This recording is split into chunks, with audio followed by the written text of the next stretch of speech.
ನೇಪಾಳದಲ್ಲಿ ಭುಗಿಲೆದ್ದ ಯುವ ಜನರ ದಂಗೆ ಹೊಸ ತಿರುವನ್ನು ಪಡೆದುಕೊಳ್ಳುತ್ತಾ ಇದೆ.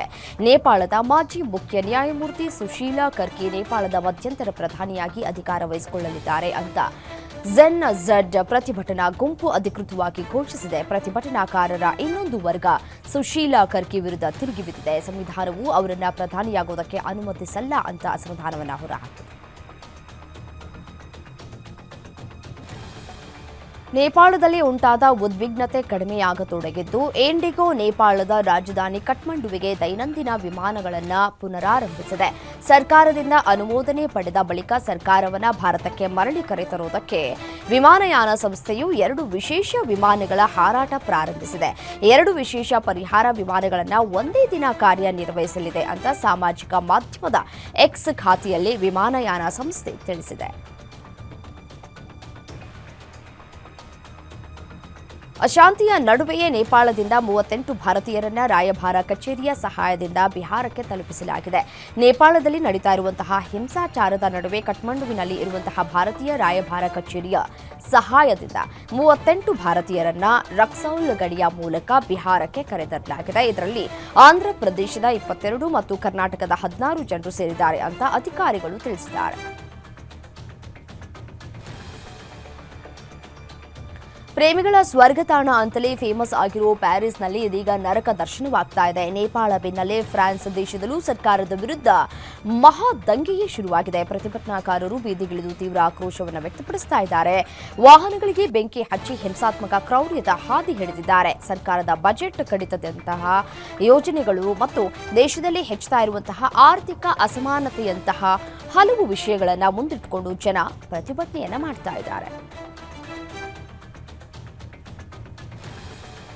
ಯೆಮನ್ನಲ್ಲಿ ಇಸ್ರೇಲ್ ಮತ್ತೊಂದು ಸುತ್ತಿನ ವೈಮಾನಿಕ ದಾಳಿಯನ್ನು ನಡೆಸಿದೆ. ಭೀಕರ ದಾಳಿಯಲ್ಲಿ ಕನಿಷ್ಠ 35 ಮಂದಿ ಸಾವನ್ನಪ್ಪಿದ್ದು 130ಕ್ಕೂ ಹೆಚ್ಚು ಜನರು ಗಾಯಗೊಂಡಿದ್ದಾರೆ. ಬಂಡುಕೋರರು ಇಸ್ರೇಲಿ ವಿಮಾನ ನಿಲ್ದಾಣದ ಮೇಲೆ ಡ್ರೋನ್ ದಾಳಿ ನಡೆಸಿದ ಕೆಲವೇ ದಿನಗಳ ನಂತರ ಈ ಬೆಳವಣಿಗೆ ನಡೆದಿದೆ. ರಾಜಧಾನಿ ಸೇನಾ ಸೇರಿದಂತೆ ಯೆಮನ್ನ ಹಲವಾರು ಭಾಗಗಳಲ್ಲಿ ಇಸ್ರೇಲ್ ಹೌತಿ ಬಂಡುಕೋರರ ಮೇಲೆ ವಾಯುದಾಳಿ ನಡೆಸಿದೆ. ಕತಾರ್ನಲ್ಲಿ ಹಮಾಸ್ ನಾಯಕರನ್ನ ಗುರಿಯಾಗಿಸಿಕೊಂಡು ದಾಳಿಯನ್ನು ನಡೆಸಿದ ನಂತರ ಇಸ್ರೇಲ್ ಈ ದಾಳಿಯನ್ನ ನಡೆಸಿದೆ.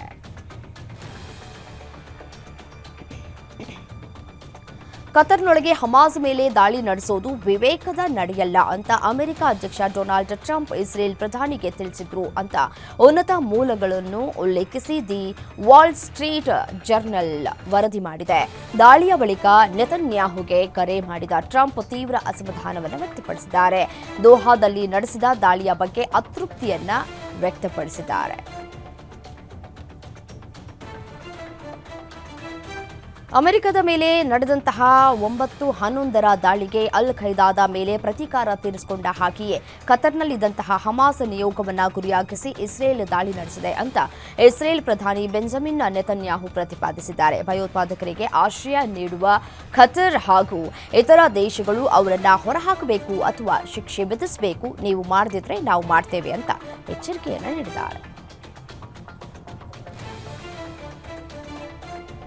ಅಮೆರಿಕದಲ್ಲಿ ಡೊನಾಲ್ಡ್ ಟ್ರಂಪ್ ಆಪ್ತ ನಿಷ್ಠಾವಂತ ಬಲಪಂಥೀಯ ಕಾರ್ಯಕರ್ತ ಚಾರ್ಲಿ ಕಿರ್ಕ್ನನ್ನ ಗುಂಡಿಕ್ಕಿ ಹತ್ಯೆ ಮಾಡಲಾಗಿದೆ. ಒರೆಮ್ನ ಉಟಾವಾ ವ್ಯಾಲಿ ವಿಶ್ವವಿದ್ಯಾಲಯದ ಕ್ಯಾಂಪಸ್ನಲ್ಲಿ ಭಾಷಣ ಮಾಡ್ತಾ ಇದ್ದ ಚಾರ್ಲಿ ಕಿರ್ಕ್ ಅವರ ಮೇಲೆ ಆಗಂತುಕ ದಾಳಿಯನ್ನ ಮಾಡಿದ್ದಾನೆ. ಗುಂಡಿನ ದಾಳಿಯನ್ನು ನಡೆಸಿದ್ದಾನೆ. ಆಗಂತುಕ ಹಾರಿಸಿದ ಗುಂಡು ಚಾರ್ಲಿ ಕಿರ್ಕ್ ಅವರ ಕುತ್ತಿಗೆಯನ್ನ ಸೀಳಿದ್ದು ಅವರು ಸ್ಥಳದಲ್ಲೇ ಮೃತಪಟ್ಟಿದ್ದಾರೆ. ಈ ರಾಜಕೀಯ ಹತ್ಯೆ ಇಡೀ ಅಮೆರಿಕವನ್ನೇ ಬೆಚ್ಚಿ ಬೀಳಿಸಿದೆ.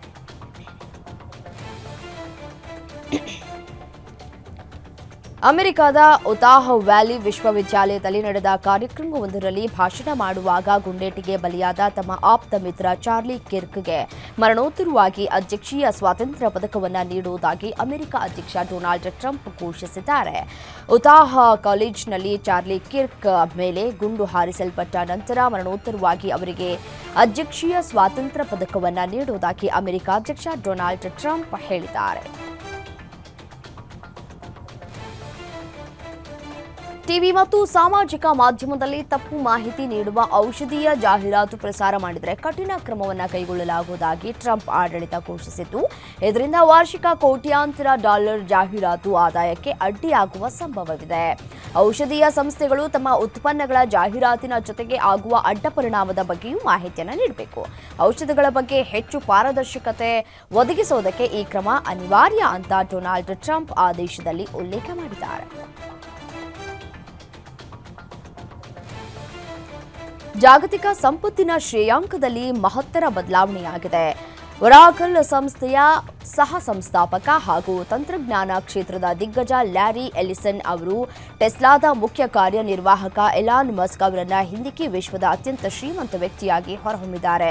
ಎಲಿಸನ್ ಅವರ ನಿವ್ವಳ ಸಂಪತ್ತು ಕೇವಲ ಒಂದು ದಿನದಲ್ಲಿ $8.38 ಲಕ್ಷ ಕೋಟಿ ರೂಪಾಯಿ ಅಂದರೆ ಸುಮಾರು $101 ಬಿಲಿಯನ್ ಏರಿಕೆಯಾಗಿದ್ದು, ಒಟ್ಟು $32.62 ಲಕ್ಷ ಕೋಟಿ ರೂಪಾಯಿ ಅಂದರೆ ಸುಮಾರು $393 ಬಿಲಿಯನ್ ತಲುಪಿದೆ. ಇದು ಬಿಲಿಯನೇರ್ಸ್ ಪಟ್ಟಿಯ ಇತಿಹಾಸದಲ್ಲೇ ದಾಖಲಾದ ಅತಿದೊಡ್ಡ ಏಕದಿನ ಸಂಪತ್ತಿನ ಏರಿಕೆಯಾಗಿದೆ.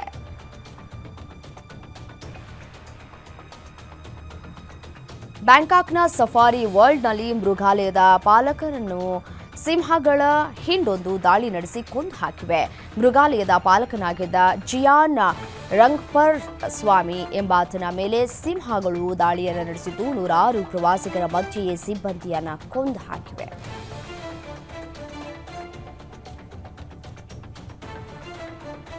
ಶಿಸ್ತುಬದ್ಧ ಬೌಲಿಂಗ್ ದಾಳಿಯ ಸಹಾಯದಿಂದ ಬಾಂಗ್ಲಾದೇಶ ತಂಡ ಹಾಂಕಾಂಗ್ ವಿರುದ್ಧ 8 ವಿಕೆಟ್ಗಳ ಗೆಲುವನ್ನು ದಾಖಲಿಸಿದೆ. ಆ ಮೂಲಕ 2025ರ ಏಷ್ಯಾ ಕಪ್ ಟೂರ್ನಿಯಲ್ಲಿ ಬಾಂಗ್ಲಾ ಶುಭಾರಂಭ ಕಂಡಿದೆ. ಅಫ್ಘಾನಿಸ್ತಾನ ವಿರುದ್ಧ ಈಗಾಗಲೇ ತನ್ನ ಮೊದಲನೇ ಪಂದ್ಯದಲ್ಲಿ ಸೋಲು ಅನುಭವಿಸಿದ್ದ ಹಾಂಕಾಂಗ್ ಇದೀಗ ತನ್ನ ಎರಡನೇ ಹಣಾಹಣಿಯಲ್ಲಿಯೂ ಸೋತು ಅಂಕಪಟ್ಟಿಯಲ್ಲಿ ಕೊನೆಯ ಸ್ಥಾನಕ್ಕೆ ತೃಪ್ತಿಯನ್ನು ಪಡೆದುಕೊಂಡಿದೆ. ರೋಜರ್ ಬಿನ್ನಿ ಬಳಿಕ ಬಿಸಿಸಿಐ ಮುಂದಿನ ಅಧ್ಯಕ್ಷರಾಗಿ ಕ್ರಿಕೆಟ್ ದೇವರು ಸಚಿನ್ ತೆಂಡೂಲ್ಕರ್ ನೇಮಕವಾಗಲಿದ್ದಾರೆ ಅಂತ ವದಂತಿಗಳು ಹರಿದಾಡ್ತಿವೆ. ಇದರ ಬಗ್ಗೆ ಮಾಸ್ಟರ್ ಬ್ಲಾಸ್ಟರ್ ಸಚಿನ್ ತೆಂಡೂಲ್ಕರ್ ಸ್ಪಷ್ಟನೆಯನ್ನು ನೀಡಿದ್ದಾರೆ. ಸಚಿನ್ ತೆಂಡೂಲ್ಕರ್ ಅವರ ಹೆಸರು ಚರ್ಚೆಯಲ್ಲಿದ್ದರೂ ಈ ಹುದ್ದೆಗೆ ಸ್ಪರ್ಧಿಸ್ತಾ ಇಲ್ಲ ಅಂತ ಸ್ಪಷ್ಟಪಡಿಸಿದ್ದಾರೆ. ಸೆಪ್ಟೆಂಬರ್ 2025ರಲ್ಲಿ ನಡೆಯುವ ವಾರ್ಷಿಕ ಸಾಮಾನ್ಯ ಸಭೆಯಲ್ಲಿ ಹೊಸ ಅಧ್ಯಕ್ಷರನ್ನ ಆಯ್ಕೆ ಮಾಡಲಾಗುತ್ತೆ.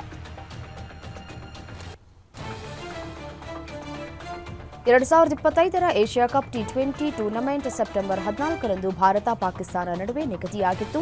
ಪಹಲ್ಗಾಮ್ ಭಯೋತ್ಪಾದಕ ದಾಳಿ ಮತ್ತು ಆಪರೇಷನ್ ಸಿಂಧೂರ್ ನಂತರ ಪಂದ್ಯವನ್ನು ಆಯೋಜಿಸುವುದು ರಾಷ್ಟ್ರೀಯ ಹಿತಾಸಕ್ತಿಗೆ ವಿರುದ್ಧವಾಗಿದೆ ಅಂತ ಪಂದ್ಯ ರದ್ದುಗೊಳಿಸುವಂತೆ ಕೋರಿ 4 ಕಾನೂನು ವಿದ್ಯಾರ್ಥಿಗಳು ಸುಪ್ರೀಂ ಕೋರ್ಟ್ಗೆ ಅರ್ಜಿಯನ್ನು ಸಲ್ಲಿಸಿದ್ರು. ಅರ್ಜಿ ವಿಚಾರಣೆ ನಡೆಸುವುದಕ್ಕೆ ಸುಪ್ರೀಂ ಕೋರ್ಟ್ ನಿರಾಕರಿಸಿದ್ದು, ನ್ಯಾಯಮೂರ್ತಿ ಮಹೇಶ್ವರಿ ಇದು ಕೇವಲ ಒಂದು ಪಂದ್ಯ ಅಂತ ಹೇಳಿ ಗ್ರೀನ್ ಸಿಗ್ನಲ್ ನೀಡಿದೆ ಸುಪ್ರೀಂ ಕೋರ್ಟ್. ಭಾರತದ ಅಗ್ರ ಪುರುಷರ ಬ್ಯಾಡ್ಮಿಂಟನ್ ಡಬಲ್ಸ್ ಜೋಡಿ ಸಾತ್ವಿಕ್ ಸಾಯಿರಾಜ್ ರಾಂಕಿರೆಡ್ಡಿ ಮತ್ತು ಚಿರಾಗ್ ಶೆಟ್ಟಿ ಹಾಂಕಾಂಗ್ ಓಪನ್ನ ಕ್ವಾರ್ಟರ್ ಫೈನಲ್ಗೆ ಮುನ್ನಡೆದಿದ್ದಾರೆ. ಪ್ರೀ ಕ್ವಾರ್ಟರ್ ಫೈನಲ್ ಪಂದ್ಯದಲ್ಲಿ ಥೈಲ್ಯಾಂಡ್ನ ಪೀರಲ್ಟ್ ಕೈ ಸುಖ್ಪುನ್ ಮತ್ತು ಪಕ್ಕಫೋನ್ ತಿರಾರತ್ಸಕಲ್ ಜೋಡಿ ವಿರುದ್ಧ ಭರ್ಜರಿ ಗೆಲುವನ್ನು ಸಾಧಿಸಿದ್ದು ಕ್ವಾರ್ಟರ್ ಫೈನಲ್ಗೆ ಲಗ್ಗೆಯನ್ನು ಇಟ್ಟಿದ್ದಾರೆ. ಖ್ಯಾತ ನಟ ಹಾಗೂ ನಿರ್ದೇಶಕ ಎಸ್ ನಾರಾಯಣ್ ಕುಟುಂಬದಲ್ಲಿ ಬಿರುಗಾಳಿ ಎದ್ದಿದೆ. ಎಸ್ ನಾರಾಯಣ್ ಸೊಸೆ ಪವಿತ್ರ ನಾರಾಯಣ್ ಕುಟುಂಬದ ವಿರುದ್ಧ ವರದಕ್ಷಿಣೆ ಕಿರುಕುಳದ ದೂರನ್ನ ಕೊಟ್ಟಿದ್ದಾರೆ. ಪವಿತ್ರ ಹಾಗೂ ಎಸ್ ನಾರಾಯಣ್ ಪುತ್ರ ಪವನ್ 2021ರಲ್ಲಿ ಮದುವೆಯನ್ನ ಆಗಿದ್ದಾರೆ. ಇದೀಗ ಪವಿತ್ರ ತನ್ನ ಪತಿ ಹಾಗೂ ಮಾವನ ವಿರುದ್ಧ ವರದಕ್ಷಿಣೆ ಕಿರುಕುಳದ ಆರೋಪವನ್ನ ಮಾಡಿದ್ದಾರೆ. ಹಣಕ್ಕಾಗಿ ಪೀಡಿಸ್ತಾ ಇದ್ದಾರೆ ಅಂತ ಆರೋಪಿಸಿ ಜ್ಞಾನಭಾರತಿ ಪೊಲೀಸ್ ಠಾಣೆಯಲ್ಲಿ ದೂರನ್ನ ಕೊಟ್ಟಿದ್ದಾರೆ.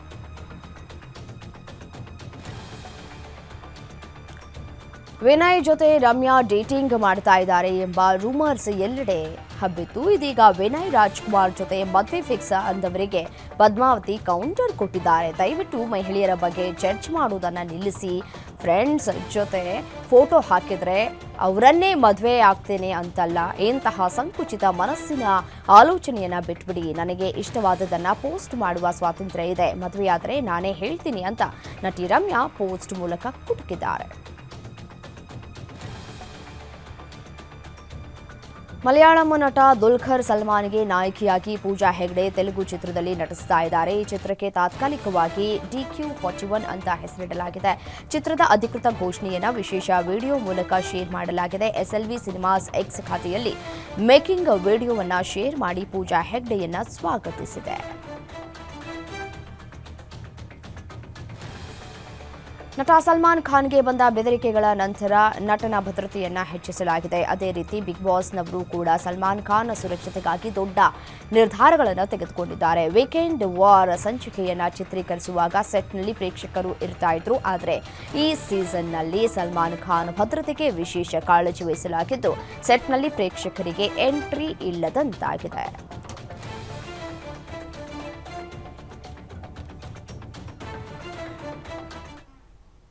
ಇವಿಷ್ಟು 50 ಗ್ಯಾರಂಟಿಯ ಹೈಲೈಟ್ಸ್. ನೋಡ್ತಾ ಈ ಗ್ಯಾರಂಟಿ ನ್ಯೂಸ್, ಸುದ್ದಿ ಖಚಿತ, ನ್ಯಾಯ ನಿಶ್ಚಿತ.